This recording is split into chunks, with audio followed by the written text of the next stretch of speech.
Ok, ngàyនេះយើងមកជាមួយនឹងស្ពៃក្តោបខ្ញុំចង់ញ៉ាំស្ពៃក្តោបឆាជាមួយនឹងទឹកប្រេងខ្យងខ្ញុំអត់ចង់ប្រើជាមួយនឹងសាច់ណាវារៀងឆ្ងាញ់ដែរឆ្ងាញ់មួយយ៉ាងហើយអ្វីដែលសំខាន់ហ្នឹងចំណាយលុយតិចហើយធ្វើលឿនទៀតវិធីធ្វើងាយដំបូងយើងដាក់ខ្ទះយើងឲ្យរៀងក្តៅបន្តិចសិនមកយើងចាក់ខ្ទឹមសចូលបន្ទាប់មកខ្ញុំរត់ទៅរកប្រេងឆាចាក់ប្រេងឆាចូលមកឲ្យវារៀងក្តៅខ្ទះបន្តិចទៅខ្ញុំធ្វើរៀងបច្រាស់បន្តិចធម្មតាគេចាក់ប្រេងឆាមុនបន្ទាប់មកទើបដាក់ខ្ទឹមសចូលតាមក្រោយប៉ុន្តែខ្ញុំឃើញខ្ទឹមសហ្នឹងនៅចិត្តដៃមុនខ្ញុំក៏ដាក់ខ្ទឹមសមុនទៅហើយដើម្បីឲ្យវារៀងស្ងួតទឹកផងបន្ទាប់មករៀងស្ងួតខ្ទះហើយទើបចាក់ប្រេងចូលបន្ទាប់ពីរំលែងខ្ទឹមឲ្យរៀងក្រហមបន្តិចហើយខ្ញុំក៏ចាក់ស្ពៃក្តោបហ្នឹងចូលចាក់វាចូលឲ្យអស់មកនៅសល់បន្តិចទៀតខ្ញុំខំរើសមកម្ដងមួយអាយធំដាក់វាចូលអស់បន្ទាប់ពីវាអស់ហើយយើងក៏ចាប់ផ្ដើមកូរវានិយាយទៅធ្វើលក្ខណៈបញ្ញាប់លក្ខណៈស្លន់ណាហើយម្យ៉ាងទៀតដៃម្ជិះហៀងកាន់កាមេរ៉ាដៃម្ជិះហៀងបាយកស្ពៃក្តោបហ្នឹងដល់ពេលចឹងទៅវារៀងយឺតយ៉ាវយកម្ដងបានមួយក្តាប់ពីរបីដុំមួយក្តាប់ទៀតពីរបីដុំទៀតអញ្ចឹងខ្លាចវាឆេះឆ្នាំងហ៎ធ្វើការបលុតភ្លើងសិនណាឃើញខ្ទះនៅឡើងស្ងប់ស្ងាត់ដោយសារអីក៏ពិតទៅខ្ញុំបលុតភ្លើងតាហើយនៅពេលដែលបលុតភ្លើងហើយដាក់ស្ពៃក្តោបចូលអស់ហើយបានធ្វើការបកាត់ភ្លើងវាឡើងវិញនេះនៅស្កប់អញ្ចឹងដោយសារអីដើររកដៃកេះផងដើររកប្រដាប់កញ្ឆឹកឲ្យចេញភ្លើងផងព្រោះខ្ជិលលើខ្ទះឡើងហើយចក្រានហ្នឹងវាខូចក្បាលដល់តែចឹងទៅកាច់វាអត់ឆេះទេតតរអីយកមកធ្វើមុខភ្លើងដើម្បីឲ្យវាឆេះដល់ទៅពេលបើកភ្លើងចក្រានហើយហ្នឹងក៏មិនទាន់ឮសំឡេងអីដែរដោយសារតែផ្ទះយើងហ្នឹងបានស្ងាត់ហើយវាអត់ទាន់ក្តៅមកវិញណាអញ្ចឹងបើកឡើងមកសន្ទុះទម្រាំតែផ្ទះយើងហ្នឹងបានក្តៅផ្ទះមកវិញហើយនៅពេលដែលក្តៅបន្តិចទៅបានយើងអាច process ដំណើរការឆាម្ហូបរបស់យើងហ្នឹងបន្តទៀតបានបើមិនអញ្ចឹងទេយើងឆាត្រឡប់ទៅក៏វាអត់មានន័យអីដែរព្រោះអីវាអត់ទាន់បាន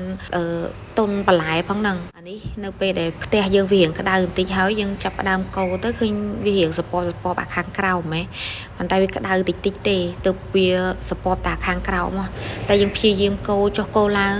ដើម្បីកុំឲ្យវាខ្លោចផ្ទះយើងព្រោះអីយើងអត់ទាន់បានចាក់ទឹកអីឲ្យវារៀងទុនជាងនឹងបន្តិចឲ្យវាចេញទឹកចេញពីបន្លែនឹងបន្តិចសិនអញ្ចឹងណាកុំឲ្យវាអត់មានជាតិអត់មានជើអី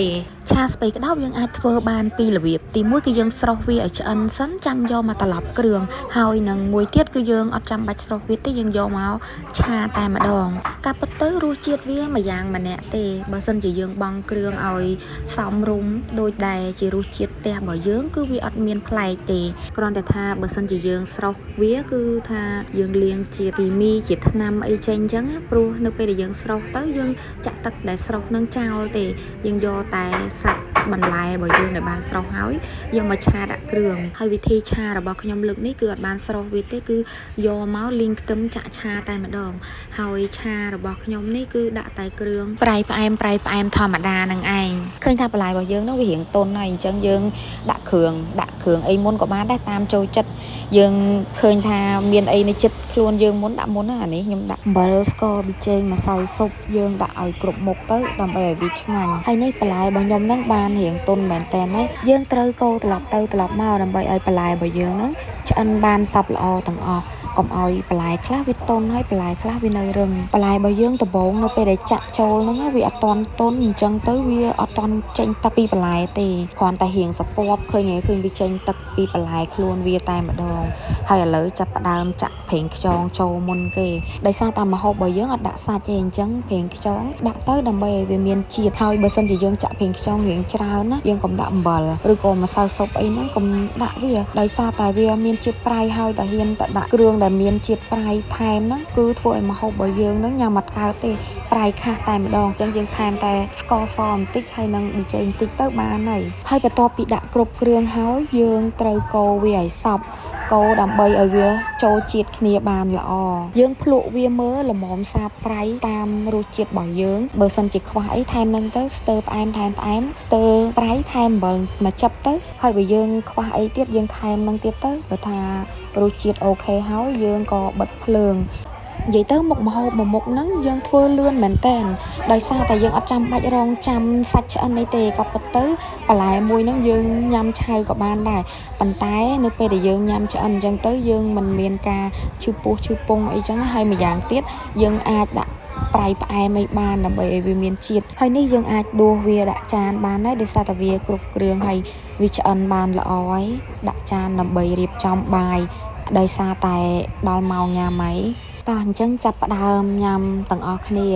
អាហាររបស់យើងបានឆ្អិនគ្រប់មុខហើយកាពិតទៅយើងមានម្ហូបផ្សេងដែរដោយសារតែម៉ាក់ញ៉ាំផ្សេងប៉ាញ៉ាំផ្សេងកូនញ៉ាំផ្សេងអញ្ចឹងទៅយើងធ្វើម្ហូបផ្សេងពីគ្នាហើយដាក់ចូលគ្នាទៅញ៉ាំម្នាក់បន្តិចម្នាក់បន្តិចដើម្បីអី